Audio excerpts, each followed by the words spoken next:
सुप्रभात, आदाब, नमस्कार। आप देख रहे हैं सत्यम न्यूज वेब टीवी और भदोही जिले की खबरों को लेकर हाजिर हूं मैं नसीर कुरैशी। सत्यम न्यूज भदोही जिले की आवाज बन चुका है। यही वजह है कि सत्यम न्यूज कुछ लोगों के आग की किरकिरी बन गया है, लेकिन आप दर्शकों का आशीर्वाद, प्यार, दुलार हमारे साथ है। इसी के साथ अब खबरों की शुरुआत करते हैं इस खबर के साथ। डीग ब्लॉक प्रमुख मनीष मिश्रा को माननीय उच्च न्यायालय से बड़ी राहत मिली है। वाराणसी की एक गायिका द्वारा दर्ज कराए गए मुकदमे में माननीय उच्च न्यायालय ने डीग ब्लॉक प्रमुख मनीष मिश्रा की जमानत अर्जी को स्वीकार कर लिया है, जिससे डीग ब्लॉक प्रमुख मनीष मिश्रा को बड़ी राहत मिली है। मनीष मिश्रा के अधिवक्ता अथर्व दीक्षित ने बताया कि जैतपुरा थाने में गायिका ने पूर्व में दर्ज कराए गए एक मुकदमे को उठाने की धमकी देने का आरोप लगाते हुए डीग ब्लॉक प्रमुख मनीष मिश्रा सहित ज्ञानपुर के पूर्व विधायक बाहुबली विजय मिश्रा के कुनबे पर मुकदमा दर्ज कराया था, जबकि इसमें से कुछ लोगों को पहले ही जमानत मिल चुकी है। अब डीग ब्लॉक प्रमुख मनीष मिश्रा की जमानत अर्जी माननीय उच्च न्यायालय ने स्वीकार कर ली है। इसी मुकदमे को लेकर मनीष मिश्रा पर गैंगस्टर भी लगा है, जिसकी सुनवाई 21 मई को होनी है। माननीय उच्च न्यायालय से डीग ब्लॉक प्रमुख मनीष मिश्रा को बड़ी राहत मिली है। भदोही लोकसभा 78 के उम्मीदवारों के नामांकन पत्रों की जांच शुरू हो गई है। इस लोकसभा सीट से प्रमुख दलों सहित निर्दल व छोटी बड़ी पार्टियों के 27 प्रत्याशियों ने कई सेट में नामांकन पत्र दाखिल किया है। नामांकन पत्रों की जांच मंगलवार की सुबह से शुरू हो गई है। माना जा रहा है कि आज बुधवार की शाम तक नामांकन पत्रों के जांच की प्रक्रिया पूरी कर ली जाएगी। सूत्रों की माने तो नामांकन पत्र दाखिल करने वाले कई उम्मीदवारों के कागजात अधूरे हैं, कुछ में तकनीकी खामियां हैं। उन सभी के नामांकन पत्र खारिज होंगे, यह तय है। मंगलवार को भी ज्ञानपुर कलेक्ट्रेट परिसर पर सुरक्षा व्यवस्था तगड़ी रही। ज्ञानपुर कोतवाली के पीछे नारायण कॉलोनी में उस वक्त सनसनी फैल गई जब एक पुलिसकर्मी की पत्नी का शव उसके कमरे में पाया गया। सूचना मिलते ही सीओ प्रभात कुमार राय व फॉरेंसिक की टीम ने मौके पर पहुंचकर तफ्तीश की है। भदोही जिले के डायल 112 PRB 2288 पर तैनात आरक्षी रत्नेश कुमार ज्ञानपुर कोतवाली के पीछे नारायण कॉलोनी में रहते हैं।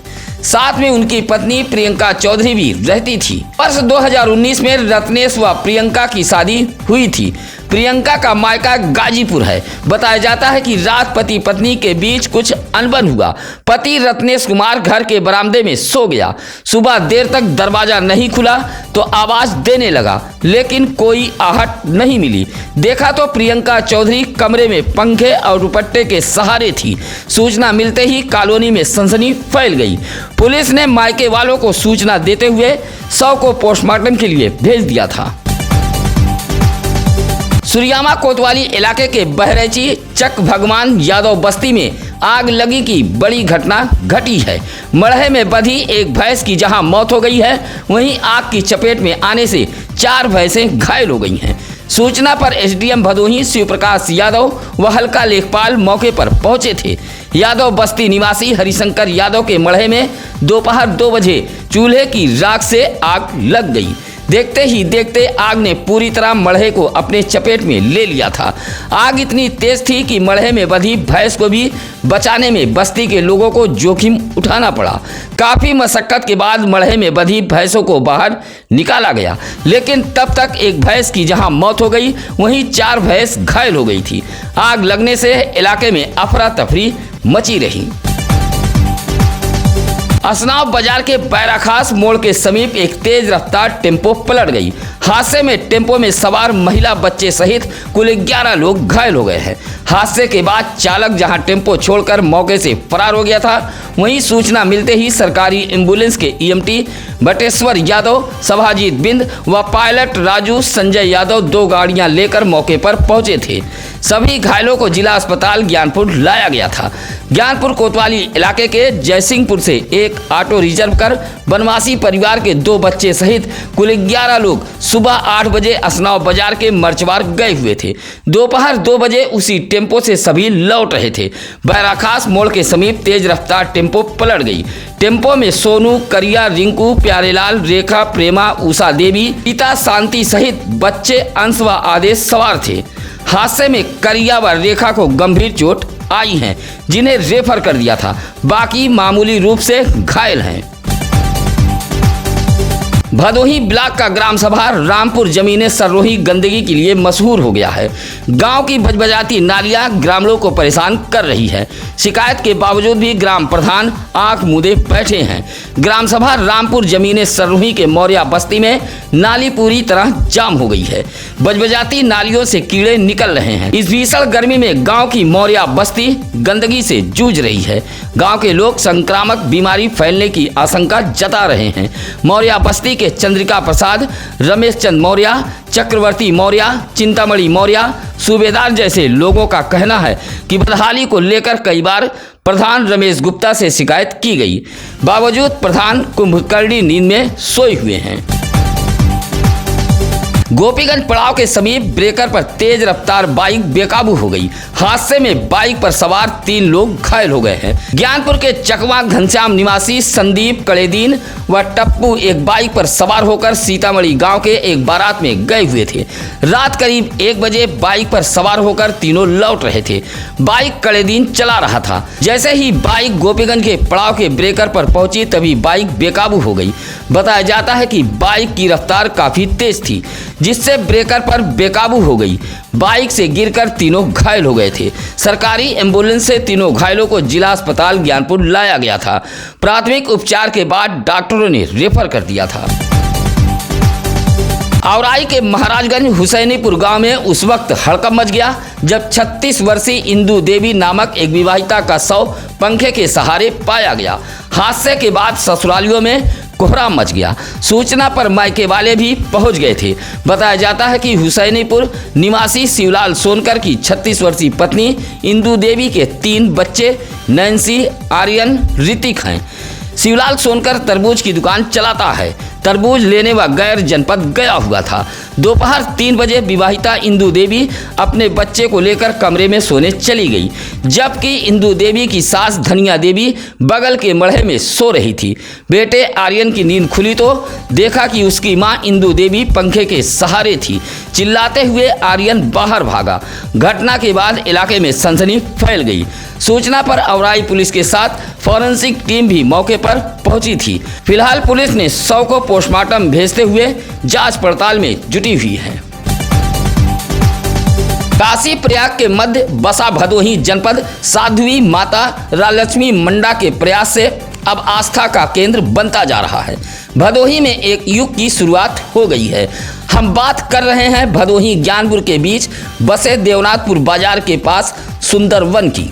सुंदरवन को जंगल का हब कहा जाता है। यहाँ काफी प्राचीन व पुरानी मंदिर भी हैं। सुंदरवन के इस जंगल में विश्व की सबसे बड़ी शिवलिंग स्थापित करने का काम लगभग शुरू हो चुका है। शिवलिंग के नक्शे का अनावरण भी हो चुका है। माता राजलक्ष्मी मंडा व गुरुजी की देखरेख में सुंदरवन का यह जंगल अब सुंदरता बिखेरने को आतुर है। यहाँ रोजाना बड़ी संख्या में दर्शनार्थी पहुँच रहे हैं। माना जा रहा है कि काली नगरी के नाम के साथ साथ अब भदोही जनपद विश्व की सबसे बड़ी शिवलिंग के नाम से भी जाना जाएगा। अभोली ब्लॉक के ग्राम सभा शेरपुर गोपलाहा में मौजूद सरकारी ट्यूबवेल की नालियों का अस्तित्व धीरे धीरे समाप्त होता जा रहा है।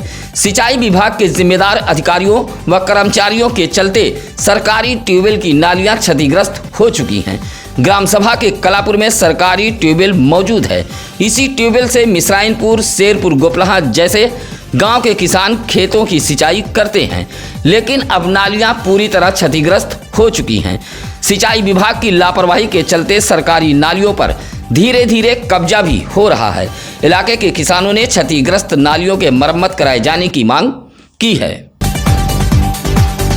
भदोही जिले में आधी रात के बाद तेज हवा के साथ हल्की बूंदाबांदी हुई है।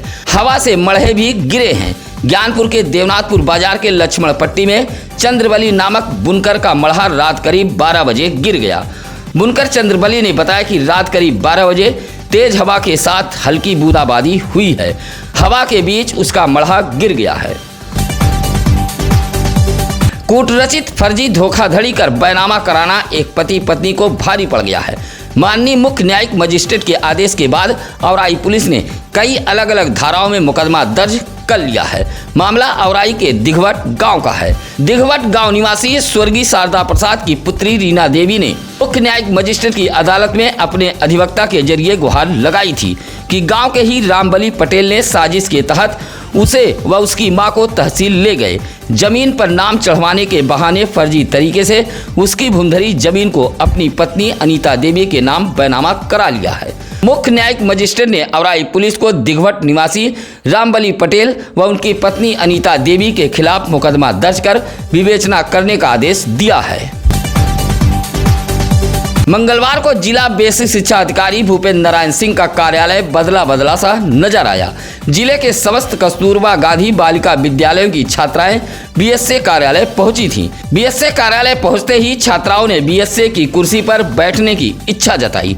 छात्रों की इस बात को बीएसए नजरअंदाज नहीं कर सके और कुर्सी छोड़कर बगल खड़े हो गए। बारी बारी से छात्राएं कुर्सी पर बैठकर खुद बीएसए से प्रश्न करने लगी। बीएसए कार्यालय का यह नज़ारा काफ़ी भावुक करने वाला था। इस मौके पर बीएसए ने कहा कि यह सभी हमारे देश के भविष्य हैं।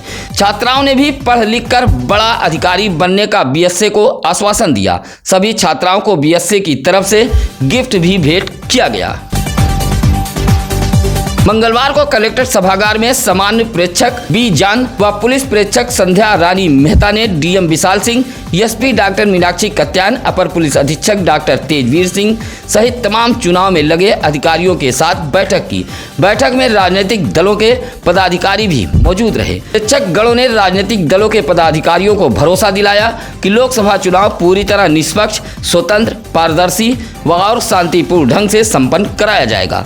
पुलिस प्रेक्षक संध्या रानी मेहता ने कहा कि चुनाव में खलल डालने वाले को बख्शा नहीं जाएगा। कहा कि अगर कोई भी प्रत्याशी प्रलोभन, नकदी, शराब बांटता है तो उसका फोटो वीडियो सुविधा ऐप पर अपलोड कर सकते हैं, फौरन कार्रवाई होगी। 16 साल की एक किशोरी को भगाने के आरोप में गोपीगंज पुलिस ने एक युवक पर मुकदमा दर्ज किया है। किशोरी के पिता की तहरीर पर गोपीगंज पुलिस ने युवक पर मुकदमा दर्ज कर लिया है। किशोरी के पिता ने गोपीगंज कोतवाली में दिए गए तहरीर में बताया है कि सरई मिश्रानी निवासी हरिलाल बिंद का लड़का लवकुश बिंद उर्फ बलमू दोपहर 2 बजे उनके घर पहुंचा और उनकी पुत्री को भगा ले गया। दोनों का मोबाइल स्विच ऑफ है। गोपीगंज कोतवाली पुलिस ने तहरीर लेते हुए लवकुश बिंद उर्फ बलमू के खिलाफ धारा 363, 366 के तहत मुकदमा दर्ज कर किशोरी व युवक को बरामद करने में जुटी हुई है। सत्यम न्यूज के सभी दर्शक बंधुओं से अपील है कि आप अपने इलाके की खबरें हमें जरूर बताएं। कहीं भी हो कोई खबर, इसके लिए आप हमारी टीम को फोन कर सकते हैं। इसके लिए लगातार हम चैनल पर नंबर फ्लैश कर रहे हैं, या फिर आप सत्यम न्यूज सिटी कार्यालय भदोही शहर के चौरी रोड बूढ़ापट्टी में आकर मिल सकते हैं। आज की खबरों में बस इतना ही। अब नसीर कुरैशी को दीजिए इजाजत। नमस्कार, आदाब। ताज़ा खबरों के लिए सत्यम न्यूज को सब्सक्राइब करें